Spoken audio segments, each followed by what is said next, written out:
క్రైస్తవుడు అయినందుకు మరి పూలబాట ఉండదు, ముళ్ళబాట ఉంటుంది అన్న సంగతి మనకు ఎప్పుడు కూడా అర్థం చేసుకోవాలి. మనకు సుఖము కంటే నష్టాలు, కష్టాలే ఎక్కువగా ఉంటాయి. కానీ పాత నిబంధన ప్రకారంగానే ఈరోజు కూడా మాకు ఆశీర్వాదాలు కావాలి, దీవెనలు కావాలి అనే భావనలతో ఉన్నటువంటి అనేక మంది క్రైస్తవులు కేవలం ఒకవేళ మేలు జరగకపోతే క్రీస్తును వదిలేసే పరిస్థితులు కూడా నెలకొన్నాయి. మంచి జరిగితే ప్రభుని వెంబడిస్తాం, ఒకవేళ జరగకపోతే మాకు అవసరం లేదు అనే సూచనలతో మరి నమ్ముకున్న వారు ఎంతోమంది ఉన్నారు. ప్రియమైన దేవుని పిల్లలారా, దేవుడు మనల్ని బలపరచడానికి 66 పుస్తకాలలో ఎంతోమంది భక్తుల ద్వారా విలువైన మాటలు ప్రపంచంలో ఎక్కడ దొరకని విధంగా తన మనసులో ఉన్నటువంటి ఎన్నో మంచి మాటలను రాయించాడు. కారణం, మనము అన్ని విషయాల్లో చాలా గొప్పగా ఉండాలి అని, అన్ని విషయాల్లో మనం దేవునికి అనుకూలంగా బ్రతకాలి అని, ఆయనను ఆనందపెట్టే కార్యక్రమాలలో ఉండాలి అని, వ్యక్తిగతమైన జీవితాలను కూడా కాపాడుకోవాలి అని మనల్ని బలపరచడానికి అనేకమైన సంగతులు చెప్పినట్టుగా బైబిల్లో మనం చూడగలం. ఒక మాట బైబిల్లో మనం చూడగలిగితేనండి, ఎఫెసీయులకు రాసిన పత్రికలో 4వ అధ్యాయము 15వ వచనం. ఎఫెసీయులకు రాసిన పత్రిక 4వ అధ్యాయము 15వ వచనాన్ని మనం చూద్దాం. ప్రియులారా, ప్రేమ కలిగి సత్యము చెప్పుచు క్రీస్తు వలె ఉండుటకు అన్ని విషయములలో ఎదుగుదము అన్నాడు. చూడండి ప్రియమైన వాళ్ళరా, ముందు ఏమన్నాడు? ప్రేమ కలిగి అంటాడు. అంటే ఒకరి పట్ల ఒకరికి ఏముండాలి? ప్రేమ ఉండాలి. ఎందుకంటే ప్రేమతో యుద్ధాలు ఆగిపోయాయి, ప్రేమతో కక్షలు ఆగిపోయాయి, ప్రేమతో శత్రుత్వము ఆగిపోయింది, ప్రేమతో హత్యలు ఆగిపోయాయి. అతి భయంకరమైన క్రూరమైన ఆకృత్యాలన్నీ కూడా ప్రేమతోనే ఆగిపోతాయి. ప్రియమైన వాళ్ళరా, అంటే మీరు ప్రేమ కలిగి సత్యము చెప్పుచు అనగా వాక్యము చెప్పుచు, వాక్యాన్ని ఆలోచిస్తూ వాక్యాన్ని ప్రకటిస్తూ ప్రేమ కలిగి మరి నిన్ను నీవు ఎలాగైతే కాపాడుకోవడానికి నువ్వు ప్రయత్నం చేస్తుంటావో, నిన్ను వలె నీ పొరుగు వారిని కూడా అలా కాపాడటానికి ప్రయత్నం చేయాలి. అలా చెప్పుకుంటూ వచ్చి ఏమంటున్నాడు అంటే, ప్రియులారా, పౌలు గారు అన్ని విషయములలో మీరు ఎదగాలి.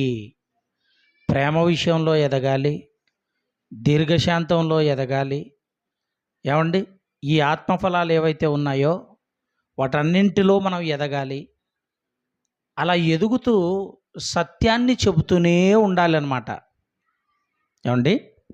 రోజుకి ప్రతిరోజు కూడా మనకు వచ్చినా రాకపోయినా, చెప్పగలిగినా చెప్పలేకపోయినా, దేవుని యొక్క మాటను మాత్రం ఏ ఒక్కరికైనా కనీసం మాట్లాడవలసిన మాటలైనా మాట్లాడాలి. ప్రేమ గురించి మాట్లాడతావా?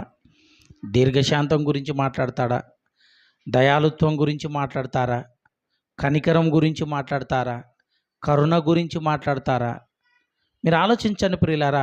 అంటే క్రీస్తులో ఉన్న సర్వ పరిపూర్ణత కలిగిన ఈ ఆత్మఫలాలు ఏవైతే ఉన్నాయో, ఈ ఆత్మఫలాల గురించో, లేకపోతే క్రీస్తు ప్రేమ గురించో, క్రీస్తు త్యాగం గురించో, ఆయన సమాధి గురించో, ఆయన చావు గురించో ఏ ఒక్కరికైనా మీరు మాట్లాడుతూనే ఉండాలి. ప్రతిరోజు మాట్లాడాలి. ప్రతిరోజు ఒక మాట మనం మాట్లాడలేమా? ఒక రోజుకి మనం సుమారుగా వేలకు వేల మాటలు మాట్లాడతాం, మాటలు మాట్లాడతాం. కానీ మన నోటు నుంచి కనీసం ఒక్కసారైనా దేవుని యొక్క మాటను గురించి మనం ఆలోచించి ఆ మాటను ఇతరులకు చెప్పడానికి, దేవుని యొక్క ప్రేమను చెప్పడానికి మనం నోరు తెరవాలి. ప్రేమను దేవుని పిల్లలారా కోరుకుంటున్నాడు.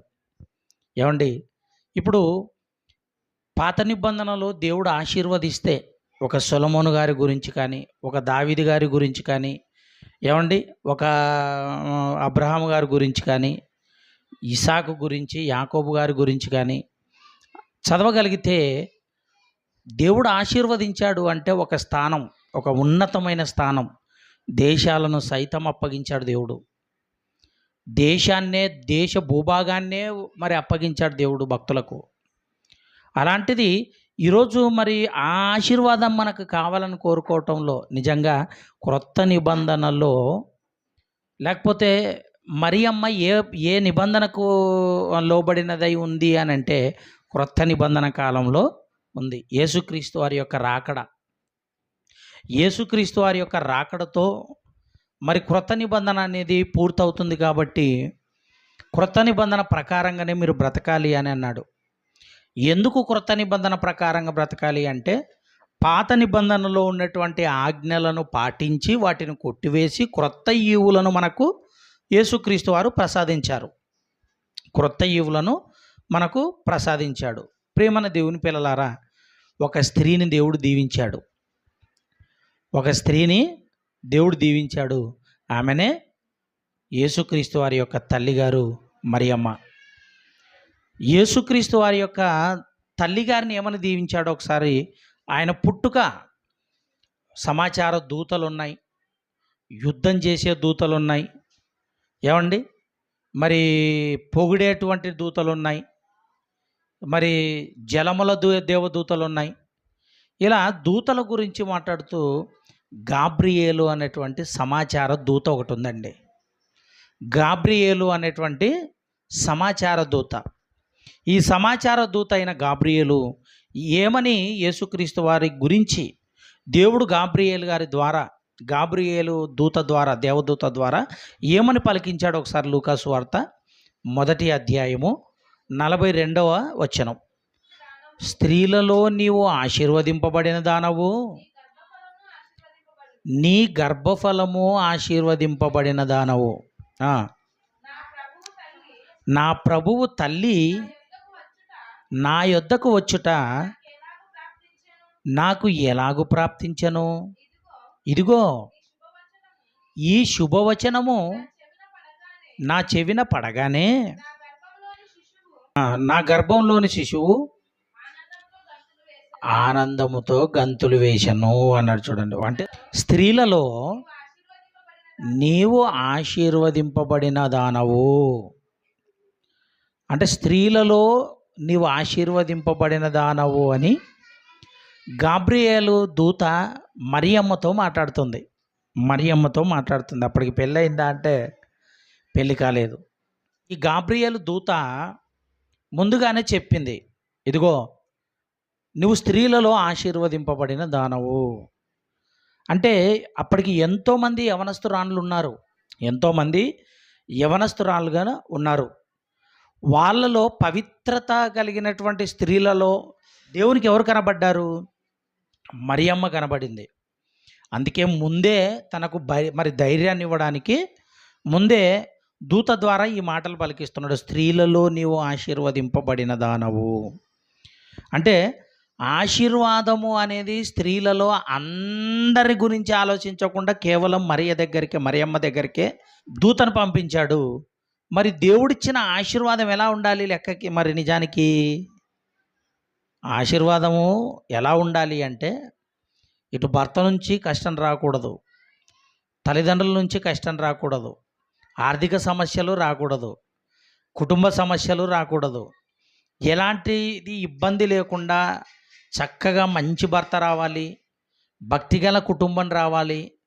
అదే టైంలో ఆమెకు ఆస్తి కూడా కలిసి రావాలి. అవునా కదా?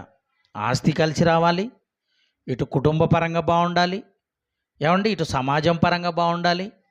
అన్నింటి విధంగా బాగుంటేనే కానీ అది ఆశీర్వాదం కాదు పాత నిబంధన ప్రకారం. ఇప్పుడు మరియమ్మను దేవుడు దీవించాడు, ఆశీర్వదిస్తే ఆశీర్వదించినటువంటి ఇంకా ముందరికి ఇంకా ఏమని మాట్లాడాడో ఇప్పుడు 26వ వచనం చూడండి. అదే లూకా సువార్తలో 26 నుంచి 28 వరకు చదువుకుందాం. 6వ నెలలో గాబ్రియేలు అను దేవదూత గలిలయలోని నజరేతను ఊరిలో దావీదు వంశస్థుడైన యేసేపు అను ఒక పురుషునికి ప్రదానము చేయబడిన కన్యక యొద్దకు దేవుని చేత గాబ్రియేలు పంపబడింది. ఆ కన్యక పేరు మరియమ్మ. ఆ దూత లోపలికి వచ్చి ఆమెను చూచి, దయాప్రాప్తురాలా, నీకు శుభము, ప్రభువు నీకు తోడై ఉండునని చెప్పాను. ఇక్కడ కూడా మనకు ఏం కనపడుతుంది అంటే ఆశీర్వాదం కనపడుతుంది. దయాప్రాప్తురాలా నీకు శుభం. ఎవరిని అంటుంది గాబ్రియేలు? దూత ఎవరిని అంటుంది? మరియమ్మని అంటుంది. అంటే యేసుక్రీస్తు వారి యొక్క తల్లిగారు మరియమ్మని అంటుంది. శుభము అనే పదం ఎప్పుడైనా మీరు విన్నారా? శుభము అనే పదం ఎప్పుడైనా మీరు చూశారా, విన్నారా? విన్నాం.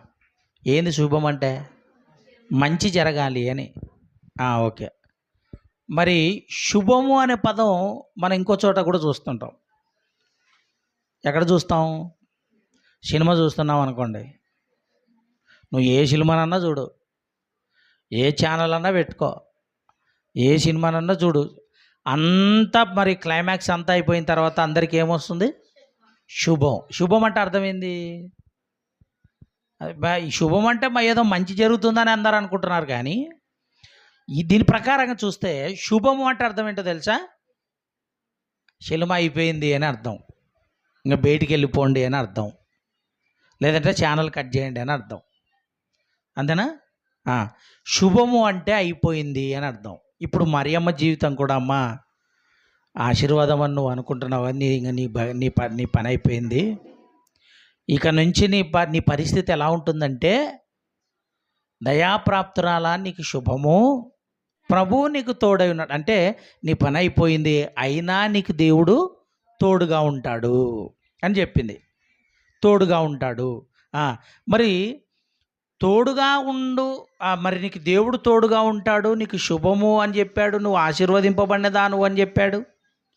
చెప్పినటువంటి ఆ గాబ్రియేలు దూత మళ్ళీ ఏమంటుందంటే, అదే లూకాసు వార్తలో 30వ వచనం 31వ వచనం, 1వ అధ్యాయము 30-31వ వచనం చదవండి. ఈ 2 వచనాలు చదువుకుందాం. ఈ శుభవచనం ఏమిటో అని ఆలోచించుకొనుచుండగా, ఈమె శుభము అని పలికంటే నా పని అయిపోయింది అని అన్నట్టుగానే ఉంది, అసలు శుభవచనం ఏందో మరి అని మరియమ్మ ఆలోచిస్తుంది. మరియమ్మ అప్పటికే యోసేపుతో మరి ప్రదానం చేయబడింది. ఆవిడ ప్రదానం చేయబడినటువంటి మరియమ్మ ఆలోచిస్తుండగా దూత, మరియా భయపడకుము, దేవుని వలన నీవు కృప పొందితివి అన్నాడు. చూడండి ప్రియులారా, అంటే భయపడకుము అనే మాట ఎప్పుడు వస్తుంది చెప్పండి? ఏదో ప్రమాదం జరగబోతుంది, ప్రమాదం రాబోతుంది, ఎంతో పరిస్థితులు, భయంకరమైన పరిస్థితులు రాబోతున్నాయి. అందుకే ఏమంటున్నాడంటే, నువ్వు భయపడకు అమ్మా, భయపడకుము, నీకు దేవుడు తోడుగా ఉంటాడు, దేవుడే నీకు అన్ని విషయాల్లో నీకు తోడుగా ఉండి నడిపిస్తాడు, కాబట్టి నువ్వేమీ భయపడకుము అంటున్నాడు. అంటే ప్రియమైన దేవుని పిల్లలారా, మరియమ్మకు స్టార్ట్ అవుతుంది. స్టార్ట్ అయిన తర్వాత మళ్ళీ ఆ విషయం కూడా చెప్పారు.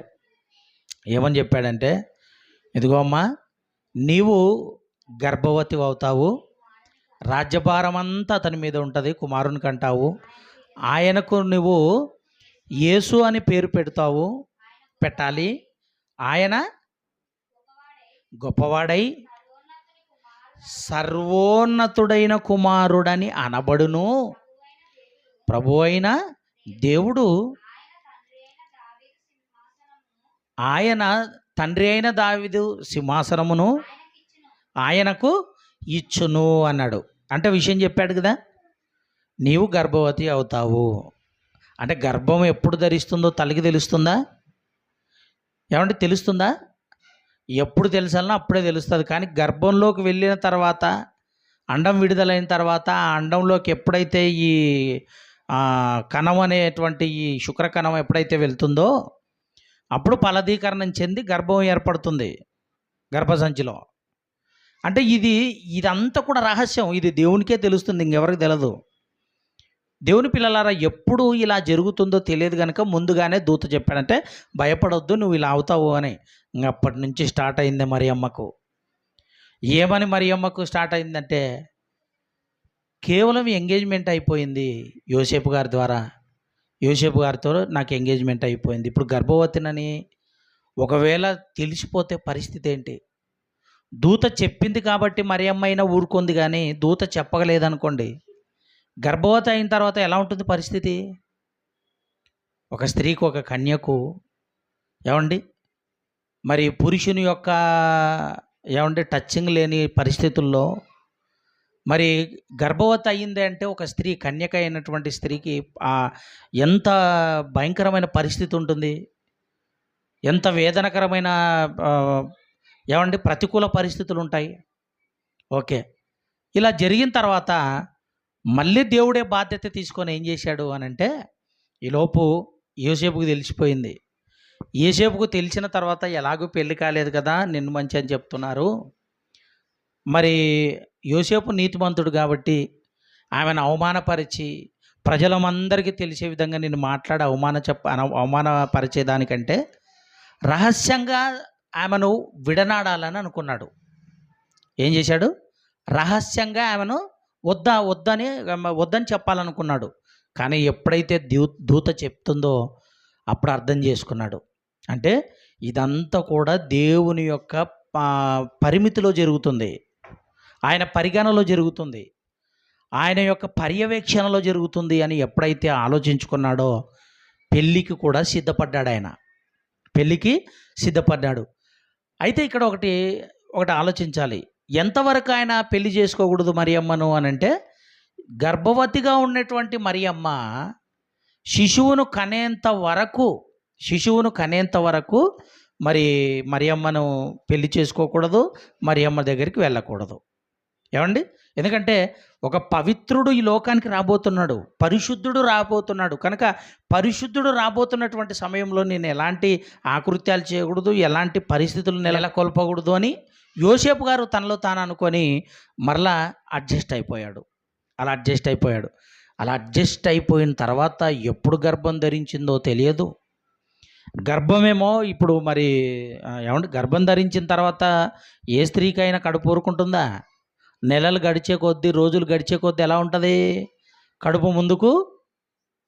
అంతే కదా, అదేదో సామెత అంటారు కదా, కడుపు వచ్చినా కక్కొచ్చినా ఏమంటారు? ఆగదు. కడుపు వచ్చినా కక్కొచ్చినా ఆగదు. ఇప్పుడు తల్లిగారికి, మరియమ్మ గారికి అదే జరుగుతుంది. కడుపు వచ్చింది, నెలలు గడుస్తుంటే కడుపు ముందుకు వస్తుంది. ఇప్పుడు అందరూ ఏమనుకోవాలి?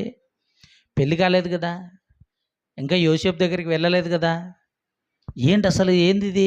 చాలా మంచిది కదా మరియమ్మ, మంచి క్యారెక్టర్ కలిగినది కదా అంటే కడుపు వచ్చే కొద్దు సమాజానికి రకరకాల అనుమానాలు. ఎందుకంటే ఇప్పుడు దూత అందరి దగ్గరికి వెళ్ళి, ఇదిగో మీరు అనొద్దండి నేను దూతను అని చెప్పలేదు కదా. మరి ఇప్పుడు యేసు గురించి దేవుడు అందరికి చెప్పించాలంటే ఇప్పుడు అవసరం అవ్వదు కదా.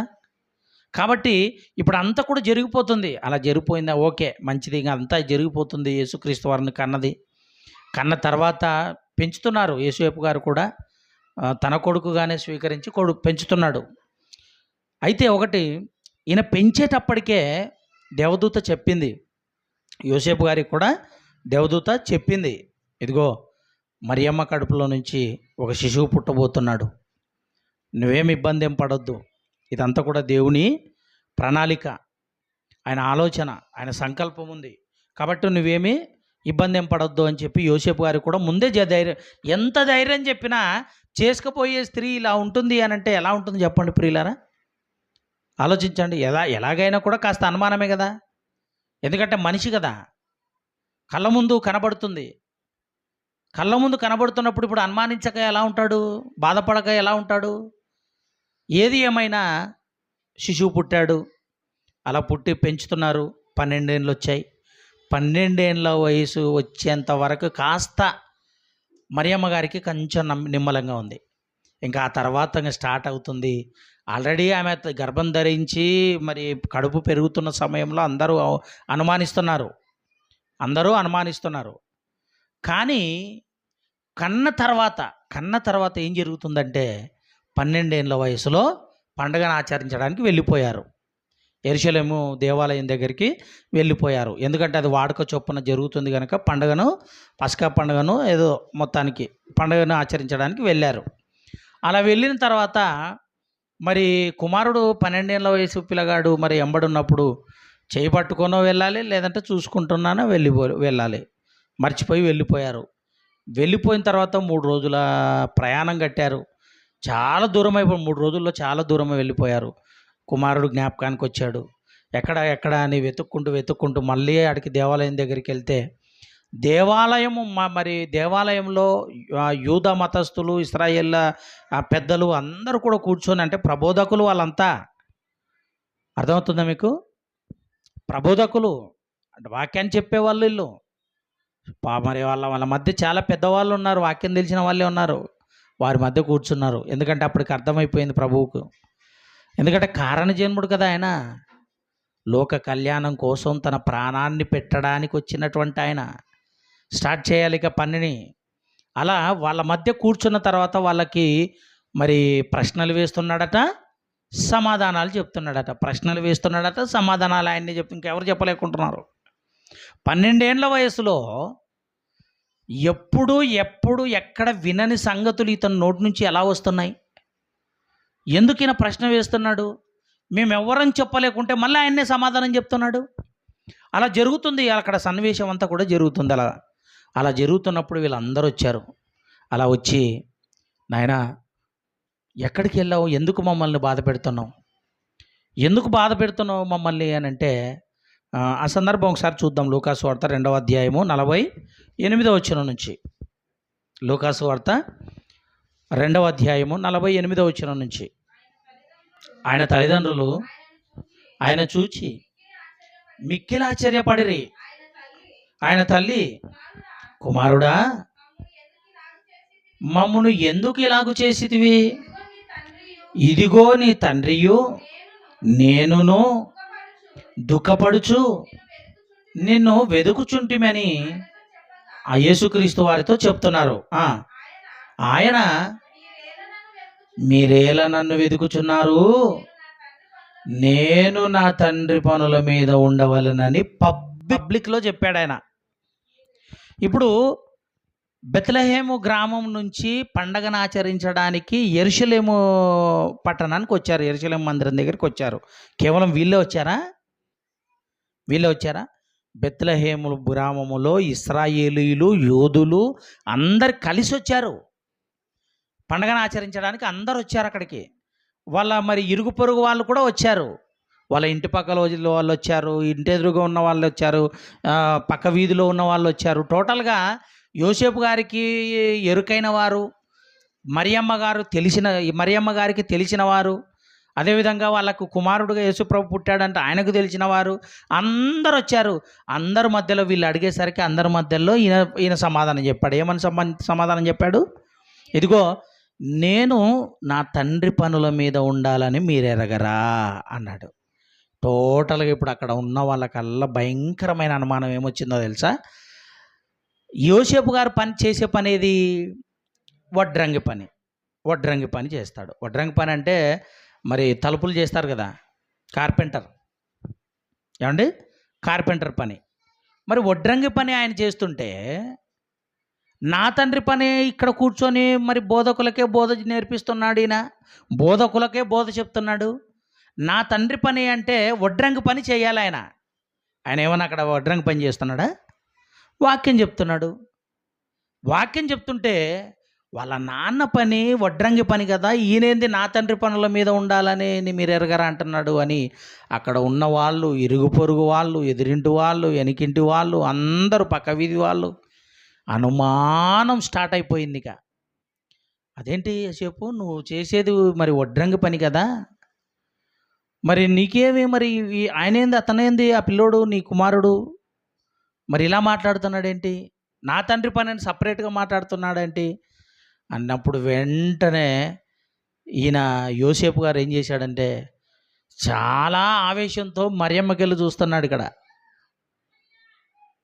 భర్త సీరియస్‌గా భార్యకెళ్ళి చూసాడనుకుంటే అర్థం ఏంటి? ఎంత బాగా చూస్తున్నాడు నాకెళ్ళి, నన్ను ఇష్టపడుతున్నాడు అనుకుంటదా భార్య? సీరియస్‌గా చూస్తున్నాడనుకోండి, నాకేమో మూడింది. నన్నేమో అనబోతున్నాడు. ఈడ మందున్నారు కాబట్టి ఊరుకున్నాడు గానీ, ఇంటికాడ అయింటేనా నా పరిస్థితి ఎలా ఉంటదో. ఇప్పుడు టోటల్ మీద ఇంక అయిపాయే. ప్రయాణం కట్టారు. ఇలా ప్రయాణం కట్టి వెళ్తుంటే యోసేపు ఎన్ననింటాడో అసలు. అయినా మౌనంగా అన్నీ భరించింది. దీవెనేది? ఆశీర్వాదం ఏది? ఎందుకంటే ఆలోచిస్తుంది కదా! అసలు దేవుడిచ్చిన ఈ దయాపాత్రురాల అన్నాడు, ఆశీర్వదింపబడిన దానవు అన్నాడు. ఇదేందో యోచించుకొనుచుండగా, అమ్మా నువ్వేం భయపడొద్దు, నువ్వు భయపడొద్దు, దేవుడు నీకు తోడు, భయపడొద్దు అన్నాడంటే అర్థం ఏంటి? రాబోయేది నీకు అన్ని ముళ్ళబాటే, నీకంతా ముళ్ళబాటే అని అర్థం చేసుకుంది టోటల్‌గా. భర్త ఏమో బాధపడడం స్టార్ట్ చేశాడు, అనడం స్టార్ట్ చేశాడు, అనుమానించడం స్టార్ట్ చేశాడు. ఇరుగు పొరుగు వారు అంటున్నారు, ఏమేసేపు నీ కొడుకు అలానే, నీ కొడుకేనా అంటుంటే ఇప్పుడు ఎలా ఉంటుంది తండ్రికి? వేరే వాళ్ళు అంటుంటే ఎలా ఉంటుంది? మరి ఆలోచించండి ప్రియులారా. అక్కడి నుంచి స్టార్ట్ అయింది ఇంక మరియమ్మకు ఏడుపు. అక్కడి నుంచి స్టార్ట్ అయింది. ఇంకోసారి ఏం జరిగిందో ఒకసారి చూడండి. మత్తయి సువార్త 12వ అధ్యాయము 48వ వచనం నుంచి. అందుకు ఆయన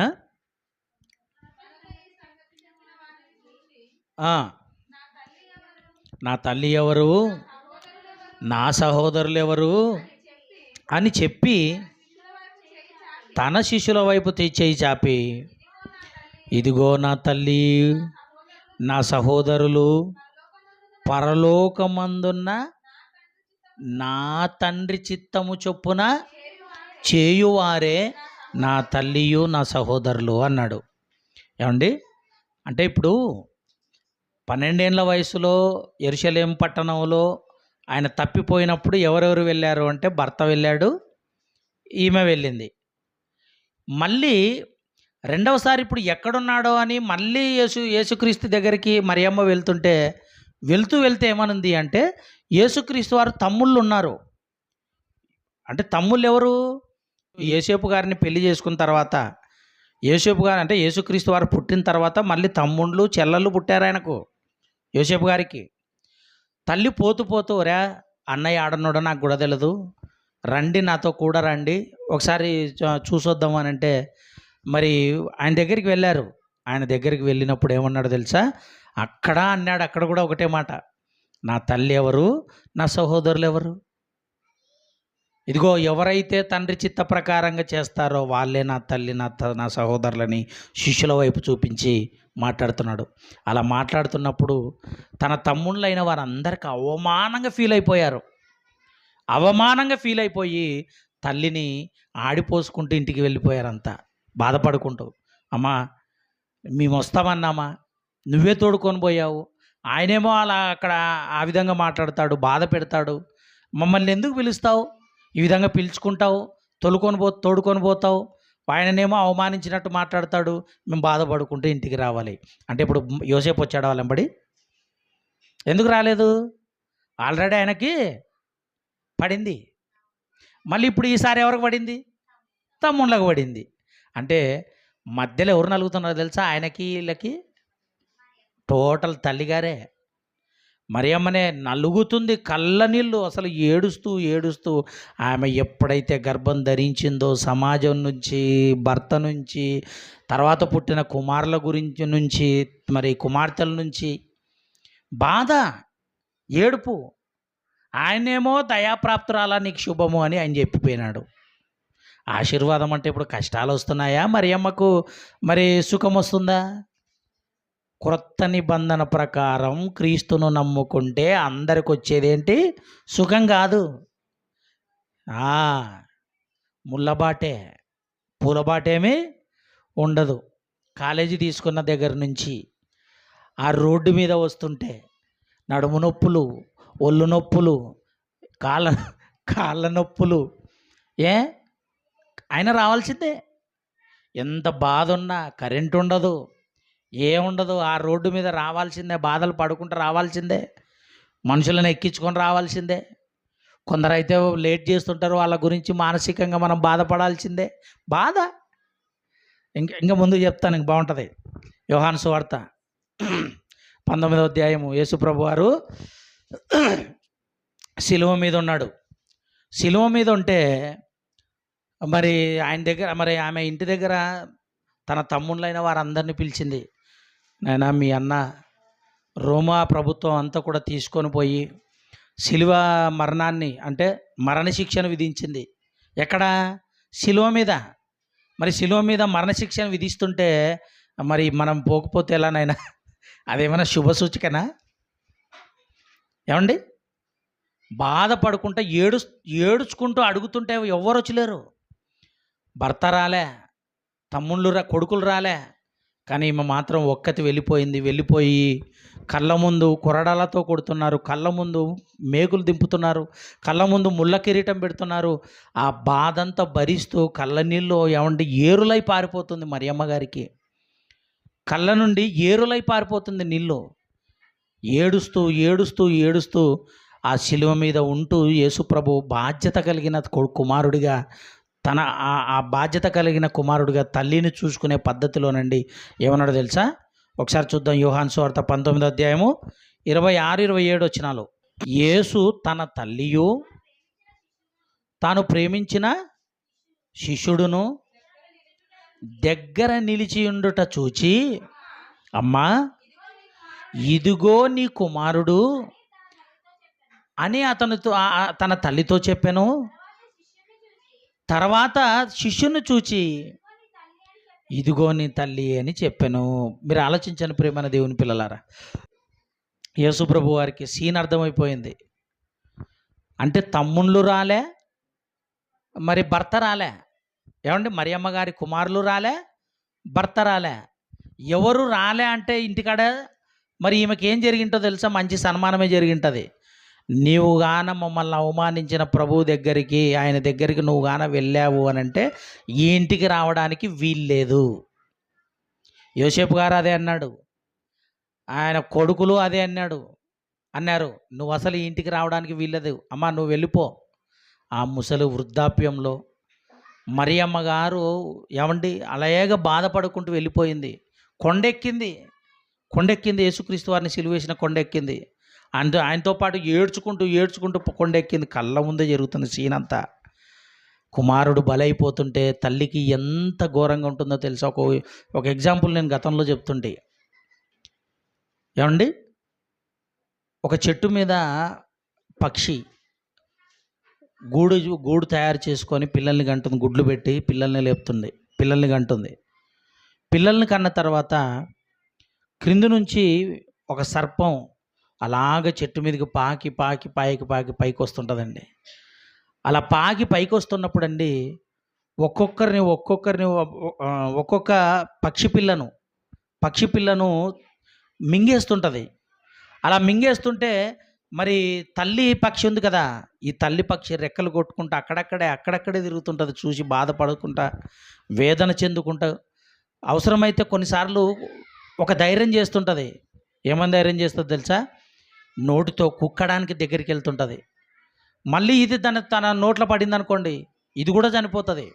కాబట్టి ఆ చుట్టుపక్కలని తిరుక్కుంటూ రెక్కలు కొట్టుకుంటూ బాధపడుకుంటూ ఉంటుంది. అంటే తన పక్షి పిల్లలైనటువంటివి దాన్ని మరి ఈ సర్పము మింగేస్తుంటే తల్లికి ఎంత బాధ అయితే ఉంటుందో, యేసు ప్రభుని కళ్ళ ముందు చంపుతుంటే, అంత బాధ పెట్టి చంపుతుంటే, అంత వేదనకరమైన పరిస్థితులు చూస్తుంటేనండి మరియమ్మ తట్టుకోలేకపోయింది. ప్రియమైన దేవుని పిల్లలారా, వృద్ధాప్యంలో తన కొడుకు కళ్ళ ముందు చచ్చిపోతున్నాడు, చంపేస్తున్నారు, బాకులతో పొడుస్తున్నారు, కొరడాలతో కొడుతున్నారు, కర్రలతో కొడుతున్నారు, అవమానిస్తున్నారు, ముఖం మీద ఉమ్మేస్తున్నారు. ఏం చేశాడు నా కొడుకు అని ఏడుస్తుంటే ఈ బాధ అంతా చూసి ఆ శిలువ మీద ఉన్నటువంటి యేసుప్రభు అంటున్నాడు తెలుసా?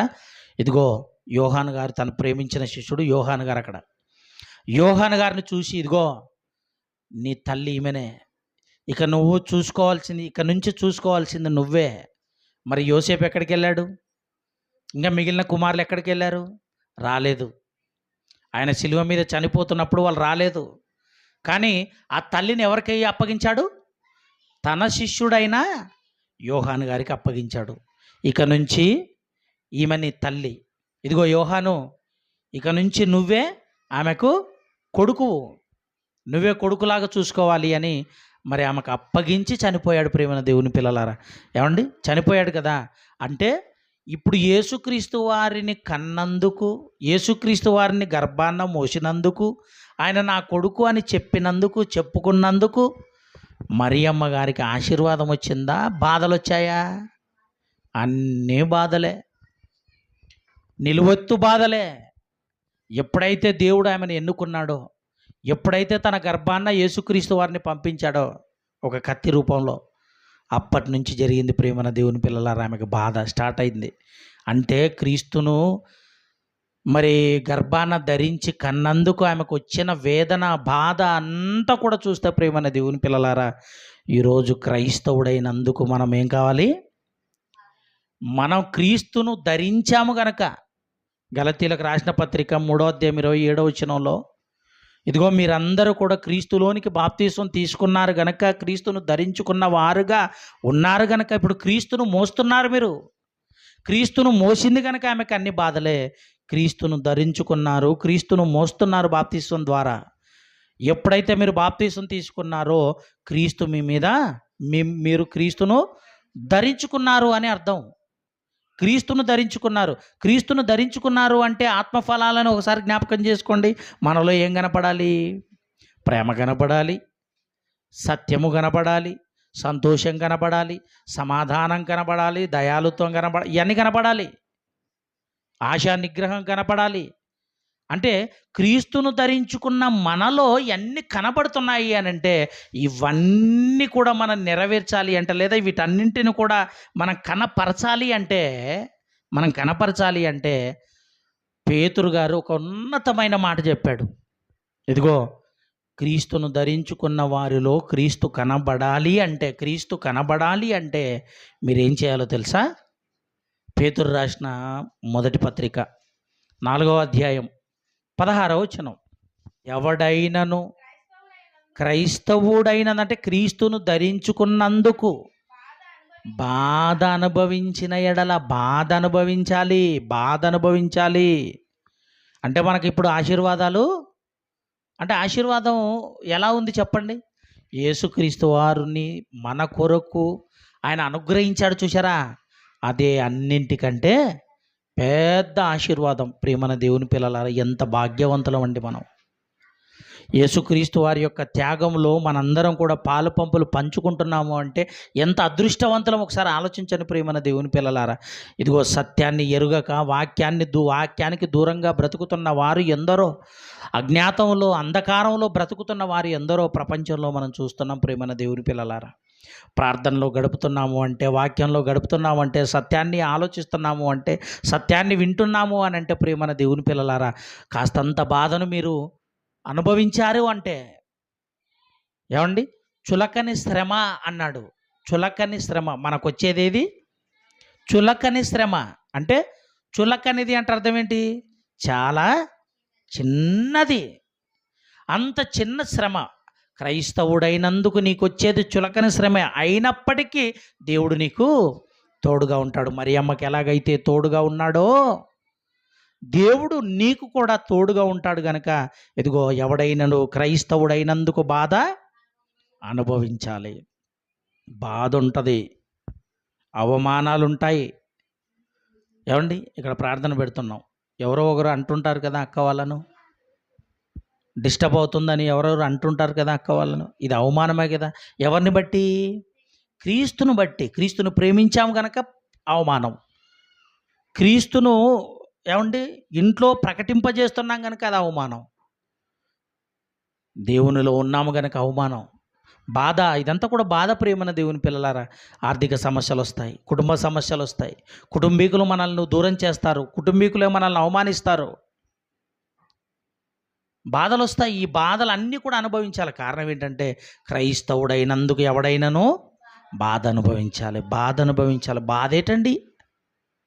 క్రైస్తవుడైనందుకు చులకని శ్రమ, ఈ బాధ అనుభవిస్తే మనకు రాబోయే జీవితకాలం ఎలా ఉంటుందో తెలుసా? ఇదిగో బాధలు అనుభవించిన వీళ్ళందరూ కూడా ఏమండి, వారు తమ వస్త్రములను గొర్రెపిల్ల రక్తంలో ఉతుక్కున్నారు అని అంటాడు. ప్రేమన దేవుని పిల్లల, ఏమండి, ఎర్రమను నీళ్ళలో బట్టలు ఉతికామనుకోండి ఎలా ఉంటుంది? బాగుంటాయా? ఎర్రమన్ను నీళ్ళలో బట్టలు ఉతుకోగలమా? మళ్ళీ రక్తంలో బట్టలు ఉతికితే ఎలా ఉంటుంది? ఇక్కడ ఏమన్నాడు అసలు, దాని అర్థం ఏంటో తెలుసా? పరిశుద్ధుని రక్తములో నీ యొక్క ప్రవర్తన, లేకపోతే నిన్ను నీవు కడుగుకున్నావు అని అర్థం. పరిశుద్ధంగా మార్చుకున్నావు అని అర్థం. వాళ్ళంతా ఎలా చనిపోయారు అంటే తమ రక్తాలను కార్చారు, రాళ్లతో కొట్టబడ్డారు, కొరడాలతో చంపబడ్డారు, రంపాలతో కోయబడ్డారు, కొరడాలతో కొట్టబడ్డారు, బాధలు అనుభవించారు. అలా బాధలు అనుభవించారు కనుక గొర్రెపిల్ల రక్తములో తమ వస్త్రములను ఉతుక్కున్నారు, తెలుపు చేసుకున్నారట అది గొర్రెపిల్ల రక్తంలో. పేతురు రాసిన మొదటి పత్రిక 4వ అధ్యాయం 12వ వచనం, ప్రియులారా, మిమ్ములను శోధించుటకు మీకు కలుగుచున్న అగ్ని వంటి మహాశ్రమలు వస్తే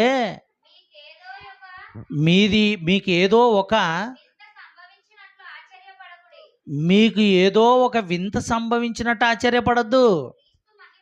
క్రీస్తు మహిమ బయలుపరచబడినప్పుడు మీరు మహానందముతో సంతోషించు నిమిత్తము క్రీస్తు శ్రమలలో మీరు పాలి భాగస్థులై ఉన్నారు అన్నాడు. చూడండి ప్రియమైన వాళ్ళారా, మీరు సంతోషించండి. ఎవరైనా అవమానించారా? ఏమండి, అక్కడక్కడ సువార్తను ప్రకటించడానికి వెళ్ళినప్పుడు కొంతమంది పేడ నీళ్ళు చల్లుతున్నారండి, కొంతమంది దొబ్బేస్తున్నారు, కొంతమంది కర్రలతో కొట్టి పంపిస్తున్నారు. ఏమండి, మా మధ్యకి ఎందుకు వచ్చావని దొబ్బుతున్నారు. ఇదంతా జరుగుతుందనుకోండి, క్రీస్తును బట్టి తన మహిమ కనపరిచే విధంగా ఇదిగో మీ యందు దేవుడు ఆనందపడుతున్నాడు. మీరు కూడా ఎలా ఉండాలి అంటే ఇలాంటి కార్యక్రమాలు జరిగినప్పుడు మీరు ఆనందపడండి, సంతోషపడండి. ఎవరైనా మిమ్మల్ని అవమానించారు అంటే సంతోషపడండి, బాధపడండి. క్రీస్తును బట్టి మనకు వస్తున్నాయి బాధలు. మత్తయి సువార్త 5వ అధ్యాయం 11వ వచనం చూడండి ఒకసారి, ముగిస్తాను. మత్తయి సువార్త 5వ అధ్యాయం 11వ వచనం, నా నిమిత్తము జనులు మిమ్మల్ని హింసించి